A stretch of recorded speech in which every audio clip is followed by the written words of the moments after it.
Ketua Yayasan Pondok Pesantren di Gunung Sari, Lombok Barat, Ahmad Faisal menggunakan berbagai modus untuk menggarai para santrinya. Diduga korban pria yang dijuluki Walid Lombok itu mencapai puluhan orang. Namun baru sebagian kecil korban yang melapor ke polisi. Salah satu modus AF adalah hendak mengusir jin yang ada bersama korban. Kasat Reskrim Polresta Mataram AKP Regi Halili mengatakan AF awalnya mendatangi korban di kamarnya lalu memegang area sensitif santriwatinya. Saat diketahui oleh korban, AF kemudian berdalih sedang mengusir jin yang berada di atasnya. Dugaan pelecehan seksual yang dilakukan Faisal terkuak setelah sejumlah alumni santriwatinya melapor ke Polresta Mataram. Mengapa predator seksual marak di pesantren? Apakah ini membuat banyak masyarakat cemas menyekolahkan anak di pondok pesantren, dan bagaimana cara mencegah kasus kekerasan seksual di pesantren? Untuk membahasnya kami terhubung dengan Kiai Abu Inas dari Forum Tabayun. Kita sapa terlebih dahulu. Assalamualaikum warahmatullahi wabarakatuh, Pak Kiai. Waalaikumsalam warahmatullahi wabarakatuh. Lagi-lagi pakai kasus yang ibaratnya pelecehan dan sebagainya marak setelah sebelumnya tenaga kesehatan ya pakai banyak diberitakan, dan kali ini kembali lagi ke salah satu yang katanya pemuka agama gitu, pakai menyerang kembali pemuka agama. Pelecehan seksual yang dilakukan di Mataram yang tadi telah digambarkan terhadap para muridnya. Menurut Pak Kiai, bagaimana tanggapan Pak Kiai atas kasus ini? Katanya perilaku Faisal ini mirip tokoh Walid dalam serial film yang juga santer, Pak Kiai. Iya, yang pertama memang kita semua em, cukup menyesalkan ya adanya hal-hal yang semacam itu. Tidak hanya cukup menyesalkan, bahkan kita selayaknya mengutuk perbuatan itu. Secara orangnya atau secara pribadinya memang siapapun bisa berbuat khilaf, siapapun bisa melakukan kesalahan. Tetapi perbuatan yang dilakukan oleh seseorang, apalagi dia adalah seorang pemimpin pesantren yang harusnya melindungi anak didiknya, membina dengan benar, kok malah kemudian dia bertindak seperti itu, maka perbuatan itu memang termasuk perbuatan yang sudah selayaknya dikutuk gitu ya. Nah, hanya saja kita memang apa ya belum sampai pada satu tahapan di mana em, ajaran Islam itu benar-benar diterapkan secara sosial dan dalam sistem kenegaraan. Islam itu baru pada tataran dilaksanakan oleh individu. Sehingga ketika ada penyimpangan yang dilakukan oleh individu, maka secara sosial dan secara kenegaraan itu perbuatan tersebut tidak bisa ditindak dengan menggunakan nilai-nilai Islam. Lalu bagaimana mungkin ketika individu itu melakukan satu penyimpangan dari suatu ajaran Islam, lalu kemudian ia hendak ditindak dengan norma-norma yang sebetulnya juga tidak Islami gitu loh ya. Akhirnya semuanya jadi korban. Tidak hanya korban para santri itu sendiri, tapi sebetulnya apa kita semua ya kita semua akhirnya ikut-ikutan menjadi korban karena Islam itu sendiri dan umat Islam akhirnya menjadi ikut tersudutkan adanya kasus-kasus yang memalukan semacam ini. Nah, ini tanggapan saya. Nah, harusnya kita semua itu berupaya agar Islam itu tidak hanya diterapkan dalam level individu, sehingga ketika ada individu yang menyimpang dari aturan Islam dan itu juga otomatis mencederai perilaku-perilaku sosial lainnya, maka Islam bisa hadir secara apa instrumen sosialnya bahkan instrumen kenegaraannya itu bisa ikut apa namanya menindak untuk menimbulkan efek jerah. Nah, sekarang ini kalau kita serahkan kepada mekanisme sosial yang ada, apalagi mekanisme kenegaraan yang ada, maka em, tidak bisa mencegah individu-individu lain untuk terulang kejadian yang sama. Apalagi dalam dunia sekulerisme saat ini, di mana nilai-nilai moral itu hanya ada dalam nasihat-nasihat, ada dalam himbauan-himbauan, tidak benar-benar mengejawantah nilai-nilai itu dalam kehidupan masyarakat. Apakah yang tadi pakai paparkan pemisahan antara agama dalam kehidupan ataupun penerapan agama hanya parsial ini yang menyebabkan akhir-akhir ini banyak kasus predator seksual di semua lini ya pakai, bukan hanya tadi yang kita bahas Walid yang katanya ada di Lombok, juga predator lainnya yang menurut pakai ini sebuah ironi besar pakai. Betul. Em, Secara akidah ya, sebetulnya akidah Islam itu kan terdiri dari akliyah Islamiyah dan nafsiyah Islamiyah. Secara akliyah ya, secara akliyah, secara pemikiran kan banyak di antara kaum muslimin itu yang mengetahui mana yang benar, mana yang salah. Ini masih masih lumayan banyak lah yang dari sisi norma-norma keislaman itu masih banyak. Banyak kaum muslimin yang sadar bahwasanya sholat itu wajib. Banyak kaum muslimin yang sadar bahwasanya hubungan antara laki-laki dan wanita itu ada aturan-aturan tertentu di dalam syariat Islam. Sadar mereka. Tetapi aspek pemikiran Islamiyah semacam ini tidak diimbangi dengan aspek nafsiyah gitu. Nafsiyah, pengendalian dirinya. Pengendalian dirinya dalam hal menerapkan pemikiran Islam yang telah dipeluknya itu ternyata di situ ada kendala. Inilah yang kita kenal dengan yang namanya split personality, kepribadian yang terbelah. Di satu sisi Islam hanya diajarkan sekedar sebagai sebuah norma, sebagai sebuah pengetahuan, sebagai sebuah pelajaran, tetapi ia tidak diajarkan untuk diterapkan dalam kehidupan. Apalagi ketika ada penyimpangan, kemudian hukum yang ada itu menjadi lemah untuk menindak penyimpangan-penyimpangan itu. Nah, ini akhirnya keadaan ini merata di semua lini, tidak hanya di tingkat pejabat, tapi juga rakyat jelata. Misalkan pada pada level yang sedikit berbeda itu ketika ada seorang pejabat, mantan pejabat ya, yang mengaku telah berzina dengan seorang wanita dan wanitanya itu juga mengaku sudah sampai punya anak dari laki-laki itu dan itu diakui secara terbuka. Padahal dia sadar kalau ditanya apa hukumnya itu, dia pasti akan menjawab zina itu dosa. Tapi bagaimana hal itu bisa terjadi? Nah, ini berarti ada aspek nafsiyah, aspek pengendalian dirinya yang lemah, sehingga dia di titik tertentu ia membolehkan, ya Pak, membolehkan terjadinya perzinaan itu.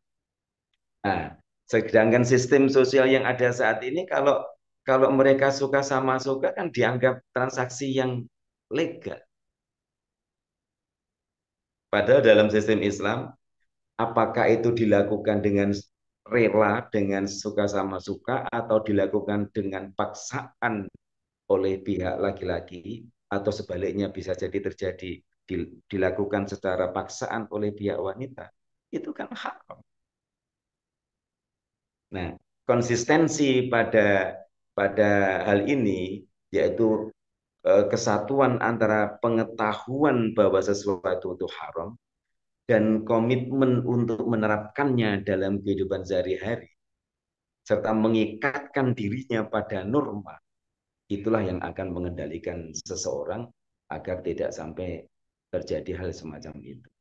Nah, saat ini fenomena Walid itu ya, predator seksual yang bersembunyi di balik apa namanya di balik jargon-jargon agama ini memang patut sekali kita kutuk ya. Dan kita semua harus berupaya agar sampai hal itu tidak terulang kembali. Lantas pakai bagaimana cara mencegah kasus kekerasan seksual yang tadi pakai sudah membuat kita itu ironis sekali gitu pakai yang ada tadi pakai sampaikan dari level ibaratnya masyarakat biasa hingga pejabat gitu pakai termasuk sanksi pidana apa yang membuat mereka bisa jera pakai. Iya.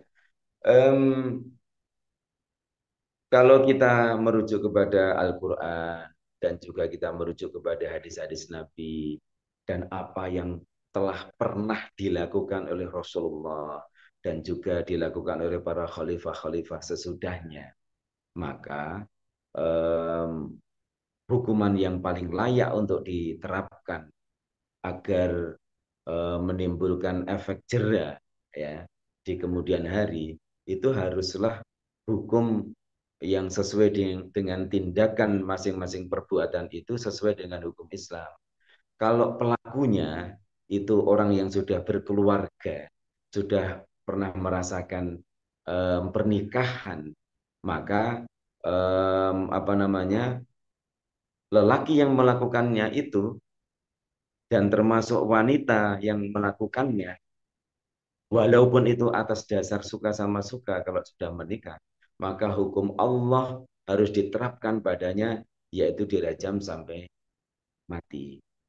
Adapun kalau pelakunya itu ghairu muhson ya, ghairu muhson artinya dia masih jomblo, belum pernah merasakan pernikahan, maka dia didera atau dijilid 100 kali.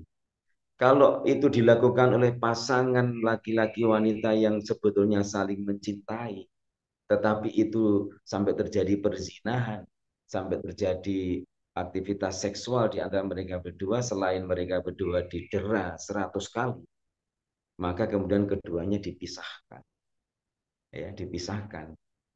Nah, hukum Allah inilah yang akan menciptakan keadilan dan keamanan di dalam hubungan antar manusia, apalagi hubungan antar laki-laki dan perempuan. Selama hukum Allah ini belum bisa diterapkan, maka predator-predator itu akan muncul dan itu bisa dilakukan mulai dari kalangan buruh, kalangan petani, kalangan guru, kalangan dokter, bahkan oleh orang yang mengasuh pesantren sekalipun. Nah ini, jadi singkat kata, hukum Allah harus ditegakkan. Dan untuk menuju terlaksananya hukum Allah ini memang memerlukan perjuangan dan dakwah yang dilakukan oleh semua elemen kaum muslim. Demikian Mas. Dan terakhir pakai bagaimana mewujudkan upaya pondok pesantren yang memiliki kualifikasi pendidikan ramah anak, bebas dari perundungan dan kekerasan seksual pakai mengingat sebentar lagi tahun ajaran baru ini bakal dinanti-nanti oleh orang tua pakai. Iya. Em, yang pertama dari apa ya dilihat dari sisi pondok pesantren itu sendiri ya. Em, Semua pihak yang ada di dalam pondok pesantren itu sendiri harus memiliki para apa nih ya, para pengelola mulai dari kiainya sampai para ustadznya dan semua pihak yang terlibat di dalam mengelola pondok pesantren itu mulai dapurnya, mulai tenaga kebersihannya dan sebagainya semua serta semua pihak yang mensupport walaupun datang ke pesantren itu hanya sesekali, ke semua pihak itu harus betul-betul memiliki kesatuan antara akliyah yang Islamiyah dan nafsiyah yang Islamiyah. Dengan kata lain, dia harus mempunyai akidah Islamiyah yang benar, yang terdiri dari pemikiran Islamiyah yang benar dan nafsiyah yang kokoh. Ini yang pertama. Akidah Islamiyah harus betul-betul dimiliki. Nah, kemudian yang berikutnya adalah para pengelola pondok pesantren itu harus mempunyai visi tentang pendidikan Islam yang benar. Ya, harus memiliki visi tentang pendidikan Islam yang benar. Bahwa mendidik para pendidik itu tugasnya adalah untuk membangun saksiyah atau kepribadian Islamiyah pada diri para santrinya. Kalau seorang itu menginginkan terbentuknya kepribadian yang Islami pada diri anak didiknya, maka sebelum ia mendidik orang lain, dia harus mendidik dirinya sendiri. Dia harus memiliki pemikiran yang cemerlang, dia harus memiliki nafsiyah atau pengendalian diri yang baik. Nah, ini dari sisi apa SDM-nya. Sekarang dari sisi sistemnya, baik itu kurikulumnya, ya maupun sistem kenegaraan yang mensupport sebuah pendidikan Islami. Ini sangat penting. Apabila suatu pendidikan Islam itu ternyata berada di dalam lingkup sistem yang masih sekuler seperti ini, maka akan masih terjadi kerentanan di sana sini. Nah, kemudian yang terakhir dari sisi masyarakat. Masyarakat saat ini harus betul-betul mempunyai daya saring atau daya seleksi yang luar biasa ini. Dengan adanya berbagai kasus ini, maka harus memilih lembaga pendidikan yang benar, jangan sampai terjerumus ke sebuah lembaga yang ternyata ujung-ujungnya seperti itu. Nah, disinilah saya pribadi itu mempunyai sedikit kekhawatiran. Jangan-jangan berita yang ini diangkat untuk menjadi sebuah isu, tujuannya adalah untuk menjauhkan kaum muslimin dari menyekolahkan putra-putrinya ke lembaga Islamiyah yang sebetulnya kredibel. Nah ini. Jadi kita semua memang harus betul-betul speak up ini agar supaya lembaga-lembaga keislaman yang kredibel yang selama ini sudah terbukti melahirkan generasi-generasi Islam yang tidak hanya mempunyai pemikiran yang cemerlang, tapi juga memiliki kepribadian atau nafsiyah yang kokoh. Nah, ini juga harus kita opinikan supaya masyarakat tetap gemar, tetap senang, dan tetap mendukung lembaga-lembaga pendidikan Islam yang ada selama ini. Demikian, Mas. Jazakallah pakai untuk paparannya pada kabar petang kali ini. Jadi sesuai judul kabar petang kita, wali di pesantren ada. Sebetulnya bukan hanya di pesantren ya pakai, karena tadi pakai sampaikan itu karena rusaknya tatanan sosial, tidak diterapkannya Islam secara menyeluruh, atau boleh dikatakan Islam sekarang hanya parsial sebagian dan lain sebagainya. Tadi juga disampaikan bukan hanya pemuka agama. Kalau tadi dikatakan ini oknum yang siapa saja bisa berbuat khilaf, dan tadi juga dipaparkan dari masyarakat biasa hingga pejabat pun ada yang berkedok walid untuk kepentingan dirinya pribadi. Jadi kalau sekali lagi pakai untuk paparannya pada kabar petang kali ini. Demikian pemirsa Elava News, dukung dengan subscribe, share, dan like. Semoga menjadi kebaikan bagi kita semua di dunia dan di akhirat. Saya Anggi Suara diundur diri. Assalamualaikum warahmatullahi wabarakatuh.